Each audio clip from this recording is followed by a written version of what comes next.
Donc, alors pourquoi on a mis en place, hein, bon, je pense que vous l'avez déjà bien compris, mais en fait, ici comme ailleurs, on avait fait le constat que finalement, déjà dans la pratique quotidienne de cardiologie standard, et ça c'était, je m'en étais moi rendu compte à l'époque où je faisais pas mal de remplacements en libéral, donc c'était aussi et surtout en libéral que j'en étais rendu compte, que finalement, sans qu'il y ait de programme structuré, il y avait déjà des patients, au moins 1 à 2 sur une quinzaine de patients sur une journée, qui finalement rentraient dans le cadre de la cardio-oncologie. Et que, comme l'ont précisé Jennifer et Franck avant, on n'avait pas beaucoup d'aide vraiment concrète, pratico-pratique, parce que finalement, le niveau de preuve, encore une fois, est très bas. Et donc, on était un peu démunis, en fait, et on se dépatouillait un peu comme on pouvait. Et donc, c'est là où, à ce moment-là, je me suis dit qu'en Normandie, et c'était le constat dans d'autres régions, bien sûr, qu'il serait important d'avoir une telle filière et des référents pour essayer d'améliorer la prise en charge de ces patients.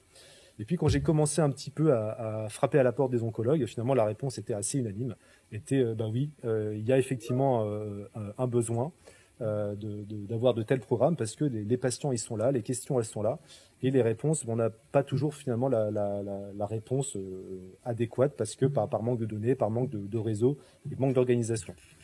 L'une des choses qu'il faut vraiment avoir en tête, c'est que, bien entendu, il faut être très, très, très réactif.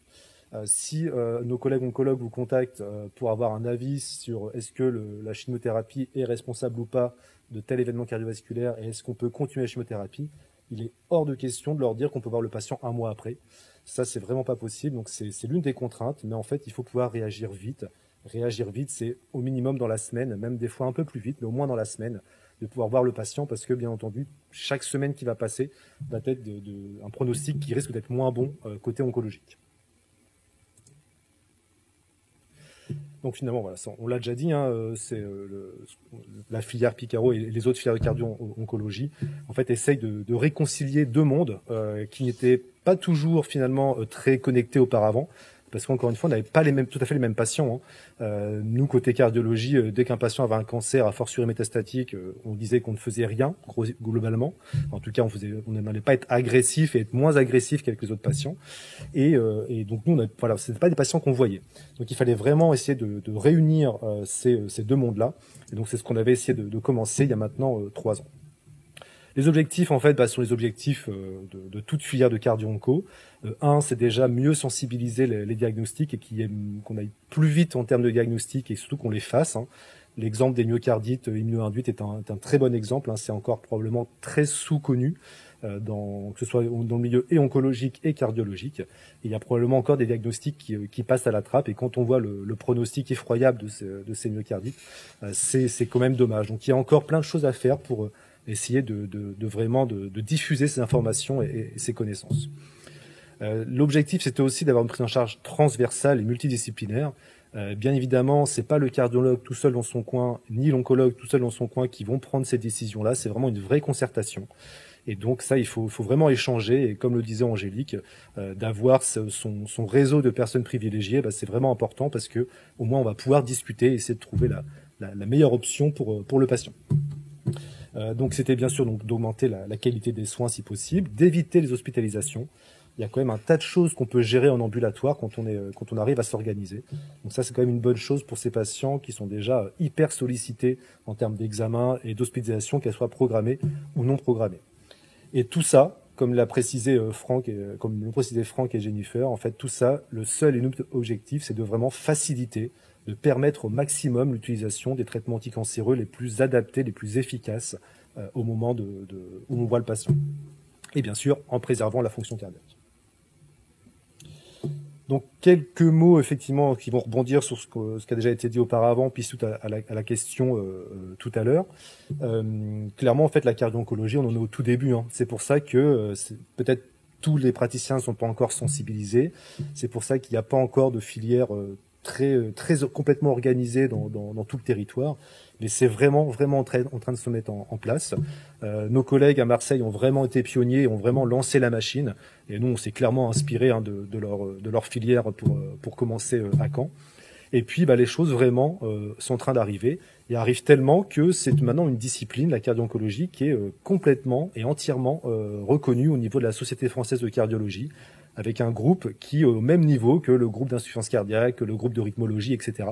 Donc vraiment, c'est une vraie reconnaissance pour montrer qu'il y a un réel besoin et que c'est une activité réelle au quotidien.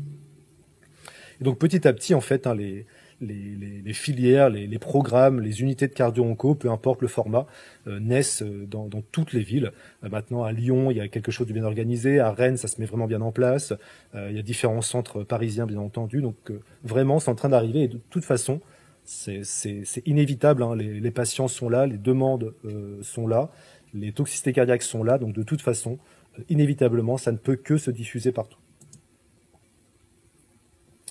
Donc ça, je vais passer un peu plus vite parce que finalement, Franck en a déjà parlé. Je vais juste remettre un petit rappel sur le congrès, hein, si ça intéresse les gens. Donc malheureusement, il a déjà été reculé à plusieurs reprises du fait du contexte, mais là, il aura bien lieu, a priori, en décembre. Si on peut en présentiel à Marseille, mais on n'y croit malheureusement plus beaucoup, donc probablement en distanciel. Donc, en revenant sur la filière, en fait, donc la filière a commencé en octobre 2017. Pour les curieux qui se demanderaient pourquoi Picaro, en fait, il fallait caser un petit peu tous les mots-clés. Hein, ça rappelle les mots-clés de l'internat. Il fallait vraiment tous les caser. Donc, voilà, moi je travaille en pharmacologie et c'est aussi pour ça qu'on a une appétence pour les médicaments anticancéreux ici à Caen. Donc, il fallait qu'il y ait pharmacologie, il fallait forcément qu'il y ait cœur, cardiaque ou quelque chose comme ça, et forcément oncologie. Donc, voilà, ça répondra à vos éventuelles questions. Initialement, en fait, j'avais débuté tout seul avec une demi-journée de consultation par semaine. Et en fait, comme vous vous en doutez, très vite, en fait, la demande a été là. Il a fallu augmenter très rapidement. Donc, l'organisation, en fait, est relativement, on va dire, simple, hein, presque artisanale. Tout simplement, en fait, hein, les oncologues ou les hématologues nous contactent, soit moi directement, soit via une boîte mail dédiée, éventuellement le secrétariat, et puis en fait on organise la filière. Donc et encore une fois, ce qui est vraiment très très important, c'est la réactivité. Hein. Et ça, je parle plus à mes collègues cardiologues, y compris libéraux, quand vous avez un de nos collègues oncologues qui vous demande un avis, il faut clairement tendre l'oreille et essayer autant que possible de libérer une consultation rapidement, parce qu'encore une fois, 1 ou 2 mois après, c'est trop tard, hein, c'est vraiment trop tard. Et ce n'est pas, voilà, c'est pas comme nos autres patients, c'est vraiment des patients à part. Il y a vraiment besoin d'une réelle réactivité. Donc, comme je vous le disais, la demande a été très vite croissante et donc il a fallu recruter. Et donc, nous sommes maintenant 3 à faire des consultations avec Charles Deladille qui est avec moi en pharmaco et Anne-Fleur Plane qui est côté cardio. Et donc, on a à nous 3 demi-journées de consultation purement clinique. Alors là, on n'est pas organisé comme à Marseille hein, pour des raisons purement organisationnelles locales. En fait, on dissocie consultation clinique et échographie. Mais on a 3 demi-journées de consultation clinique et 3 demi-journées d'échographie par semaine dédiées à la cardio-onco. Et même avec ça, à l'heure actuelle, on commence sérieusement déjà à remplir les créneaux et des fois avoir du mal à suivre, en particulier sur le versant échographique. Donc, en termes de consultation, alors j'étais content au début parce que je croyais qu'on en faisait beaucoup plus que Marseille, mais Franck s'est trompé, il avait mis par an et non pas par mois, ce qui m'étonnait quand même parce qu'on n'a pas du tout le même bassin de population. Donc nous, à l'heure actuelle, on est en gros à 700 consultations et échographies, donc c'est dissocié hein, par an à peu près.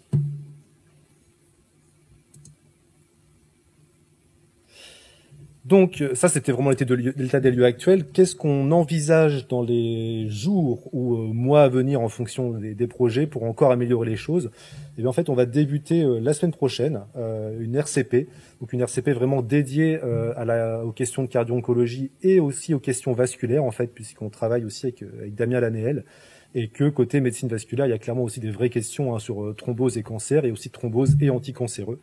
Donc il y a vraiment quelque chose à faire. On sera bien sûr accompagné par nos collègues de pharmacovigilance, parce que toutes ces informations qu'on récolte servent aussi en pharmacovigilance. Et donc on va commencer la semaine prochaine, vendredi 26, si je ne m'abuse. Donc en quoi va comporter cette RCP? Alors en fait, on ne sait pas encore tellement exactement, vu que c'est très nouveau. Tout pourra en théorie bien sûr y être discuté. L'idée étant pour nous en fait d'avoir finalement aussi un regard oncologique, parce que bien évidemment qu'on soit ou cardiologue ou pharmacologue ou médecin vasculaire, on n'est pas oncologue. Et donc c'est en ça que notre collaboration avec Angélique est vraiment primordiale, parce qu'il y aura forcément des cas où on aura à discuter aussi le versant oncologique, et on aura besoin d'avoir des réponses sur le versant oncologique pour savoir qu'est-ce qu'on peut faire en termes de délai par exemple, ou en termes de traitement. Bien évidemment, je vous l'ai dit, côté pharmacovigilance avec Marion Sassier, on va bien évidemment pouvoir collaborer très étroitement. Ce sera aussi important quand on se posera la question peut-être de pharmacologie d'un point de vue médicament. Ce sera vraiment important d'avoir ce regard-là. Je vous lance l'invitation. Si vous souhaitez venir ou en présentiel ou peut-être plus facilement, et vu le contexte par visio, bien sûr, c'est possible.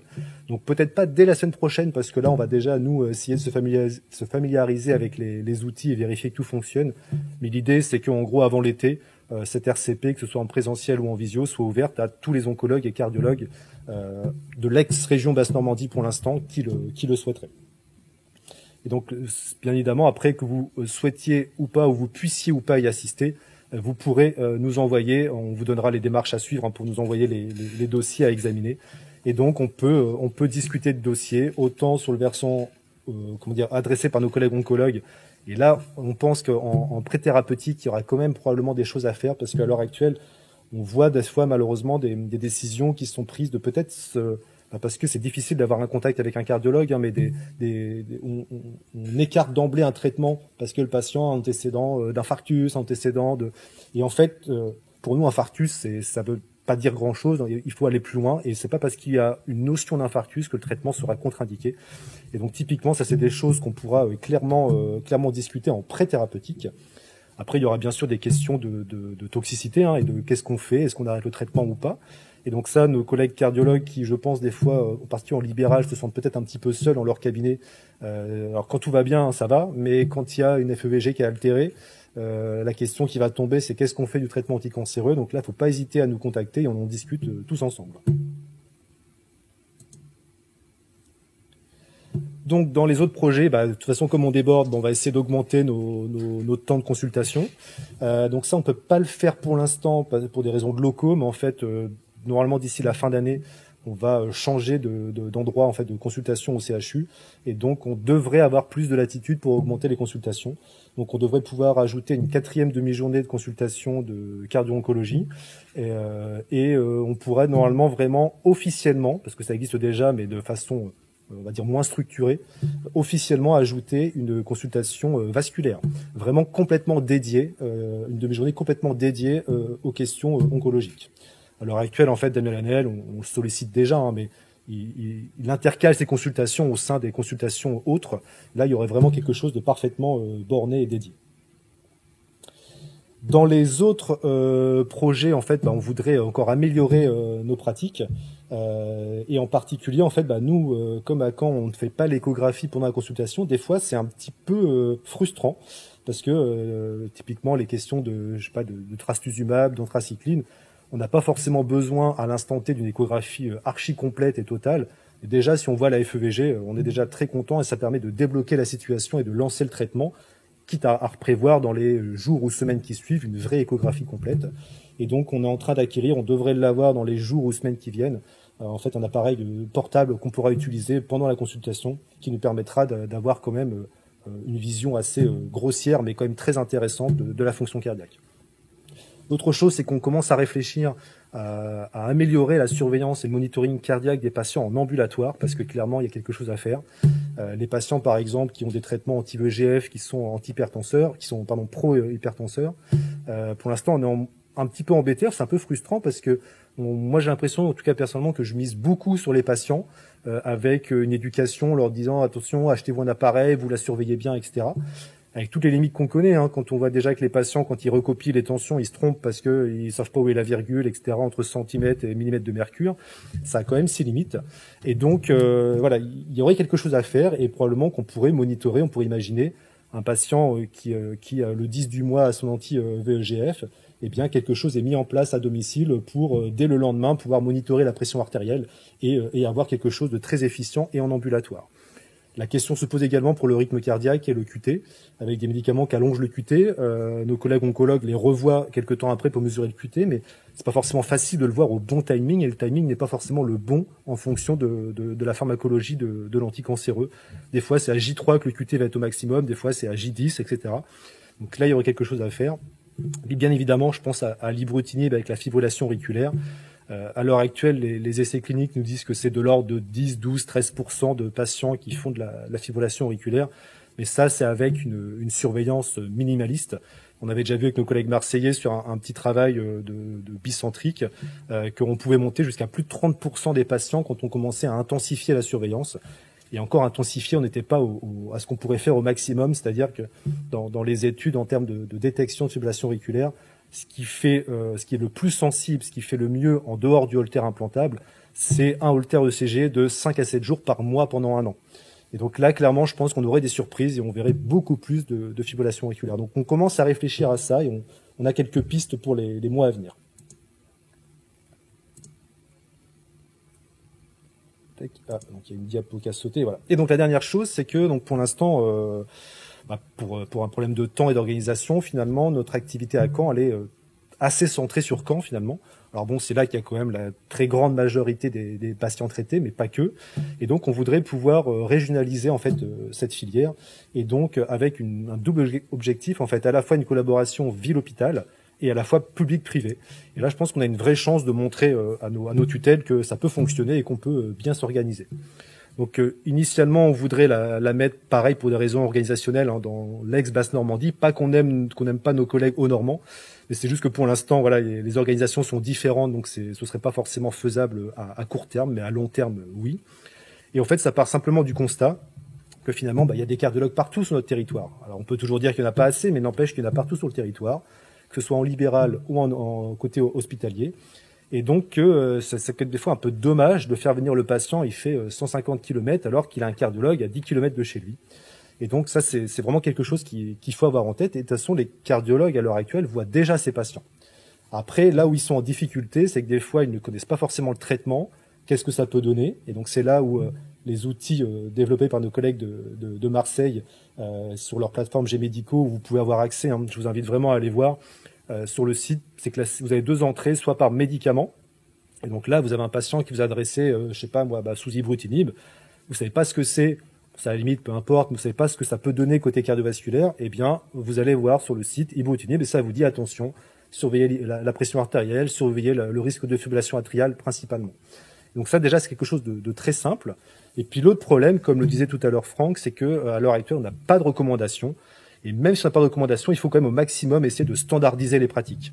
Et donc c'est ce qu'on a essayé de faire à l'échelle nationale. Et donc vous avez également sur le site de G-Médicaux des propositions. C'est bien sûr pas des recommandations, mais des propositions de prise en charge qui peuvent vous aider et qui peuvent aider tout le monde à essayer de standardiser les choses.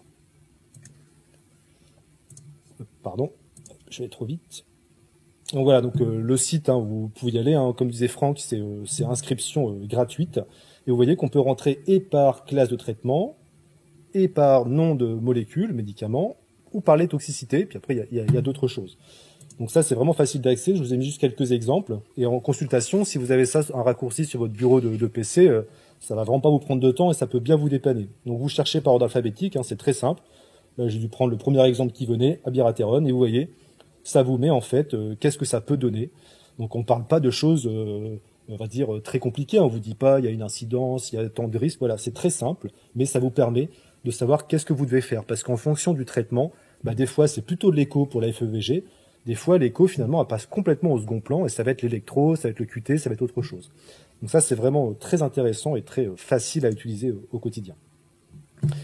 Donc ça c'était le premier point. Deuxième point, je vous en avais parlé, donc c'est les fiches. Donc on a déjà vu. Donc vous pouvez, pour ceux qui sont plus format publication, on a publié exactement les mêmes fiches. Donc avec le groupe français de cardio-onco, vous retrouverez exactement les mêmes propositions.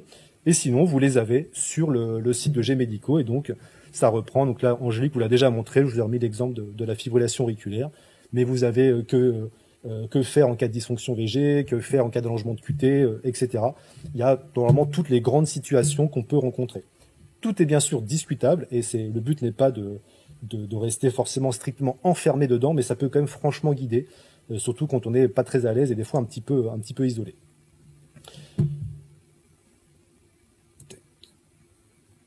Voilà, donc ça c'était les autres entrées que je voulais vous montrer. Donc vous voyez, il y a quasiment toutes les toxicités, hein, donc vous pouvez vraiment ou rentrer par le médicament quand le patient vient vous voir en amont, on va dire, de la toxicité, ou si vous voulez savoir si ce médicament peut donner cette toxicité, soit par le biais direct de la toxicité.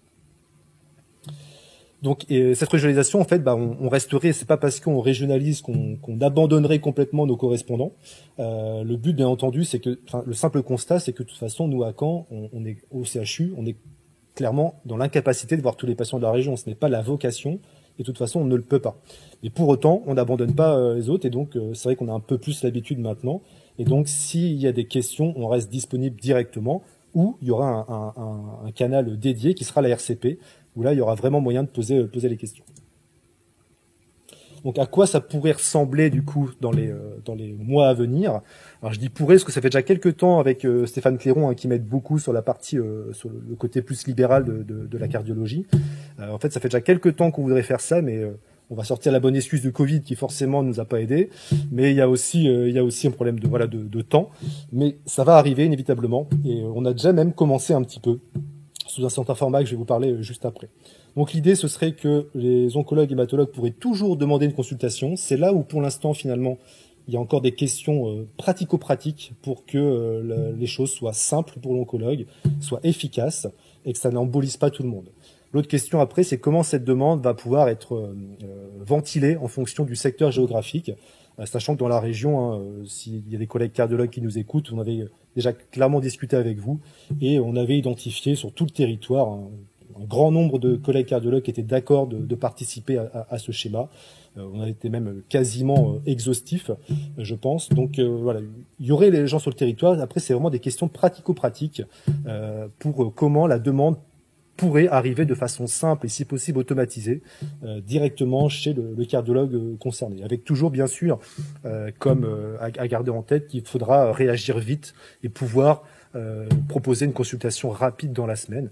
Et si des fois ce n'est pas possible, parce que bien évidemment des fois ce n'est pas possible, avoir une solution de recours, sachant qu'au pire, bien sûr, nous on pourra toujours essayer de s'arranger à Caen pour essayer de voir les patients. L'idée avec ça, c'est aussi après d'essayer d'apprendre de nos pratiques. À partir du moment où on est tous organisés et qu'on a des pratiques standardisées, on peut tenir à jour un observatoire, ou encore mieux un registre, mais qui est un peu plus difficile à mettre en œuvre d'un point de vue méthodologique, mais au moins un observatoire, c'est-à-dire tenir à jour un fichier avec tous les patients qui ont été vus, et essayer tous les ans, ou au pire tous les 2 ans, de faire une évaluation de nos pratiques. Est-ce que telle surveillance apporte quelque chose concrètement dans la vraie vie ou pas? Répondre à des questions des fois très simples, c'est quelle est vraiment la fréquence de survenue de tel événement désirable avec tel médicament, parce qu'en fait on les connaît pas bien, hein, dans les essais cliniques, c'est pas les bons chiffres, c'est clairement sous-estimé, il y a des choses qui n'ont pas été vues, donc on pourrait vraiment en tirer un maximum d'informations. Et je croyais que j'avais rajouté, mais j'ai oublié, pour vous dire que voilà, d'un point de vue exemple, on a déjà commencé en fait à Caen, hein, avec un cabinet juste à côté du CHU. En fait, on a vu pendant une période encore plus de difficultés à répondre à la demande des oncologues pour être très efficient, très efficace et très rapide surtout, en particulier sur le côté échographie cardiaque. Et en fait, là, il y a un cabinet libéral qui en gros est venu à notre aide.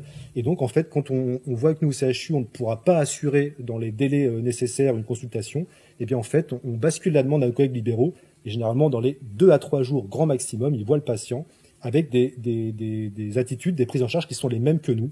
Et donc, on a défini après quel médicament, quel profil pour commencer, on va dire, en douceur et que nos collègues soient pas en difficulté. Mais en fait, on montre déjà que c'est quelque chose qui est possible. Et donc, concrètement, une fois qu'on aura résolu les questions pratico-pratiques, clairement, c'est quelque chose qu'on peut étendre à tout un territoire.